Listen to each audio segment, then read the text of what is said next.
I always thought you were a good daughter-in-law. I don't want to see your face here anymore. Leave this house, my mother-in-law spat out. Yes, just like a parasite. Get lost, added my sister-in-law with disdain. Despite my devoted care for my mother-in-law after my husband's passing, harsh words continued to be hurled my way.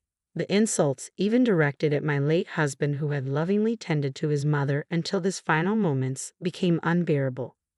Very well, I'll go, just as you wish, I replied quietly. They celebrated their perceived victory, but a few months later, my mother-in-law returned in tears. Their fortunes had taken a turn for the worse, far worse than I had ever imagined. My name is Stella, aged 32, and I work as a buyer for luxury brands. I first met my husband Bill through a mutual friend. Bill's kind and gentle nature made him my ideal partner, and I was overjoyed when he proposed. As the eldest son, Bill's parents were self-sufficient, which allowed us to maintain a healthy distance. I never had any issues with my in-laws even after we got married. The dynamic between my reliable father-in-law and easygoing mother-in-law felt perfectly balanced, at least from my perspective. From Bill's perspective, his mother's relaxed attitude towards money raised concerns about her future once she would be alone. However, as long as his father remained healthy, it wasn't a pressing issue. In addition to us, Bill had an older sister, Claire, who was divorced and living independently. I assumed she would take responsibility for our parents-in-law given her single status. But Bill didn't seem to have much faith in Claire. I'm a bit apprehensive about entrusting financial matters to Claire, he confided. Why so? Well, Claire has had her fair share of challenges in the past. Looking back, Bill's reservations proved valid. Yet, at the time, I didn't give much thought to Claire's history.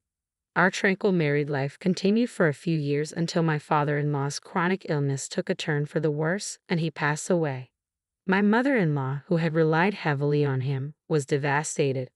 Stay strong, mother-in-law, I comforted her, but how can I manage on my own when he always took care of everything around the house? Just as Bill had feared, I too worried about how my mother-in-law would cope alone. If I felt that way, I could only imagine Bill's concerns. One evening, Bill approached me. Stella, could we move in together with my mom? The proposal was sudden, but not entirely unexpected. What concerned me was Claire. Wouldn't it be better if Claire moved in with her? I suggested. I want to take care of my mom in place of Dad. Mom's particularly clueless about money, so I plan to manage her bank account too. So you can't delegate that to Claire? I asked. That's not an option, Bill said, unusually firm. It's the money Dad left for her. I'll manage it properly so Mom doesn't have to struggle. Though he seemed guilty about asking me to live together, Bill was unwavering when it came to managing his father's inheritance and bank account for his mother. All right, living with your mother sounds fine. Besides, I worry about leaving her alone, given how she is. Thank you, Stella. And so, we moved into my mother-in-law's house. My mother-in-law had always relied entirely on her husband for everything from managing the bank account and paying utility bills to handling credit card payments. She knew nothing about these responsibilities. Bill managed her finances separately from ours and started giving her a monthly allowance for living expenses. Part of his duties included cautioning her whenever she was about to fall for a suspicious door-to-door sales pitch or being pressured by acquaintances to buy expensive cosmetics. Without his interventions, his carefree mother would readily hand over money at the slightest encouragement. She shared the household chores with me, understanding that I was a working woman. Our life together was progressing smoothly. However, our tranquil life came to an abrupt end when Bill collapsed at his workplace. He had been overworking during a particularly busy period at his job and shared the same chronic illness that had afflicted his father. As a result, he was hospitalized. His mother and I visited the hospital daily, but there was no sign of improvement in Bill's condition. Stella, I have a favor to ask of you for after I'm gone. Don't talk like that. You'll recover and be discharged, and we'll all live together again. I knew this day might come, having inherited the same disease as my father, he said, resigned. I want you to listen to my request. It's about my mother. With tears streaming down my face, I listened to my husband's final wish. Bill passed away a few weeks later. Keeping busy with notifying everyone who knew him and arranging his funeral helped me distract myself from the grief of losing my husband. It wasn't until everything had settled down that I remembered what Bill had asked me to do. There was no time for mourning, Now, it was my turn to take care of his mother and fill Bill's role. Mother-in-law, I'm sorry for the chaos until now. From now on, I'll handle the finances and pay the bills. I'll provide you with your living expenses just like before. Stella, even without Bill, are you going to stay with me? She asked. Of course, Bill asked me to take good care of you, so please let me stay and help. Bill said that, huh? My mother-in-law replied, her eyes filling with tears. If you need further adjustments or have more text to correct, feel free to let me know. I feel bad for burdening you with the finances when you're also busy. No, keeping busy actually helps me cope. However, Claire, my sister-in-law, was not happy about me continuing to live there. When she discovered I was managing the finances, she stormed into our home. Why is Stella, who's essentially a stranger now that Bill's gone, still living here? And isn't it strange that she's managing the finances? Before he passed away, Bill asked me to take care of Mother and handle the finances. You're just saying that because it suits you, aren't you? No, it was Bill's wish. What, just because you mentioned Bill's name? Despite her dissatisfaction, Claire backed down for the time being, only to return to her house in a frenzy the following week. Stella, I saw you. You're having an affair. I saw you entering a man's designer shop and dining at a high-end restaurant with a man. Stella, you're spending our money on your lover, aren't you? That's not true. I'm not doing anything like that. No more excuses. How heartless can you be, moving on to the next man so soon after Bill's passing? You agree with me, don't you, Mom? Mother-in-law, completely believing Claire's words, began to view me with suspicion. Stella, so that's what it was. No, that's not it. I'm here because of Bill's wishes. As I tried to explain, Claire interrupted. Don't use Bill as an excuse while having an affair. You're the worst. Silence. I was met with cold stares from both my mother-in-law and Claire. My mother-in-law said harshly, I really misjudged you. I thought you were a good daughter-in-law, until now. I don't want to see your face anymore. Get out of this house. Claire added triumphantly, that's right, get out of here, you parasite. If I give up now, I would be disregarding Bill's wishes, I thought, enduring their words. My mother-in-law and sister-in-law seemed to take pleasure in their relentless onslaught as I stood there, determined to honor Bill's last request. Why on earth did Bill even choose someone like you, Stella? He's always been a bit too trusting, hasn't he? Well, we can't really say, can we? For all we know, Bill might have just been saying he's managing Mom's money while really using it for his own needs.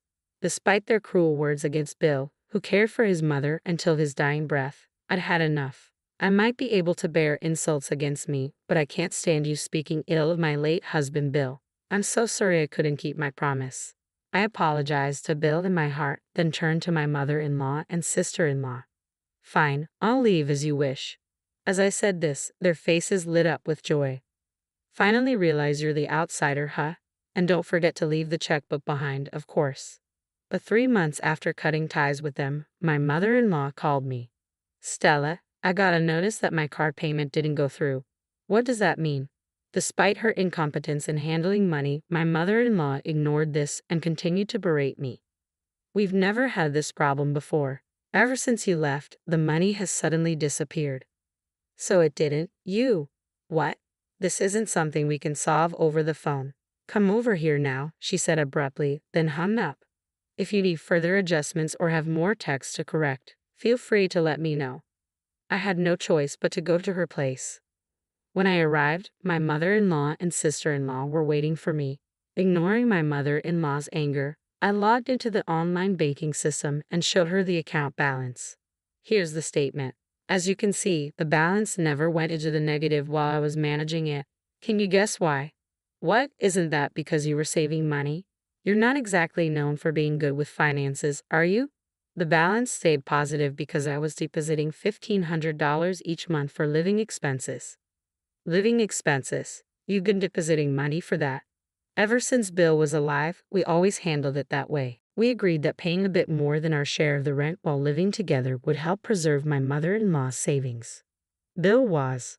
Even after Bill passed away, I honored his wish and continued to contribute the same amount from my salary. Of course, after being kicked out of the house, I stopped paying. Then, I showed her the statement after I left. And here's the statement after I left. Over $1,500 have disappeared. It seems someone has been living quite lavishly. I haven't changed my lifestyle at all. Then maybe Claire has been using it, I speculated, glancing at my sister-in-law and scrutinizing the statement details.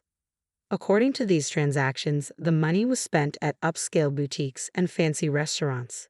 These don't seem like your usual expenses, Claire. Do you know anything about this? I honestly have no idea. I don't think anyone else could have used it. Is there someone else involved? I questioned. What? Claire responded defensively. You might have secretly made a family card or something. After all, the places where money has been used are the same high-end shop and restaurant where I saw you. Even after leaving the house, you're still coveting Mom's money.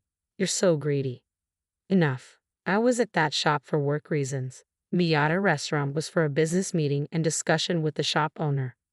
For work? You could have said that earlier, I said, while checking the statement. I called the owner of the shop.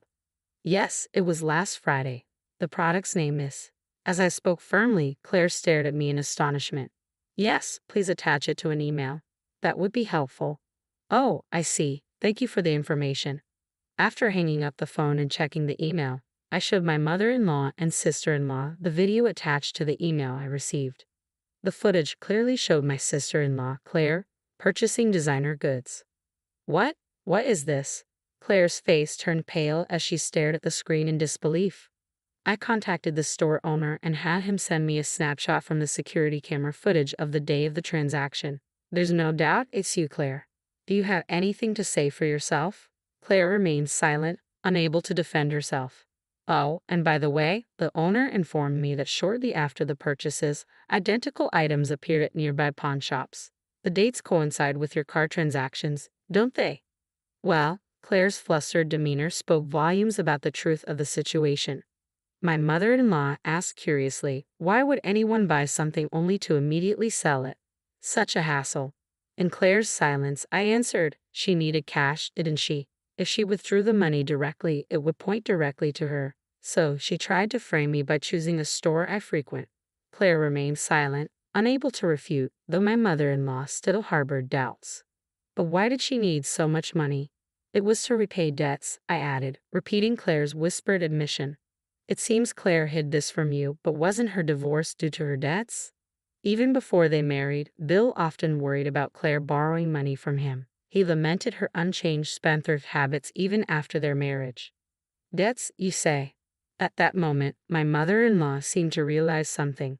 My late husband's inheritance. Claire was entrusted with the passbook for the account holding the inheritance, wasn't she? Don't tell me. My mother-in-law's question prompted me to check the balance of the account holding my father-in-law's inheritance. The balance is zero. Zero? All of it was withdrawn a few days after I left. No way, my mother-in-law began to falter while Claire cried out in defense. I had no choice. The deadline for my debt repayment was looming. I thought if it was me, his daughter using it, my father would forgive me. That money was left to me by my husband, Claire. You received your share of the inheritance, didn't you? Yet you spend even your mother's money. You're the real parasite. I'm cutting ties with you. Oh, wait. We agreed that I stay here till Stella's gone, remember? If I live with a daughter like you who can't control her spending, I'll end up broke too. First of all, you need to repay all the money you took from me. With that, my mother-in-law practically threw Claire out. However, whether this was the right choice, we do not know. After Claire was evicted, she became difficult to reach, and she never recovered any of her spent inheritance from her husband. My mother-in-law, who could have lived comfortably in her later years, now leads a frugal life alone. Claire managed to repay her debts but struggled to break free from her spending habits, quickly accumulating new debts. She's now dodging debt collectors, constantly moving from place to place. Since leaving my husband's family home to live on my own, I've finally begun to accept Bill's death. The outcome was far from what Bill intended, but I have no regrets. In his last will, Bill told me, what matters most to me is Stella's happiness. By distancing myself from my disrespectful in-laws who disregarded Bill's wishes, I've preserved his memory. I'm confident Bill would understand and support my choice. Moving forward, I intend to cherish the joyful memories I shared with Bill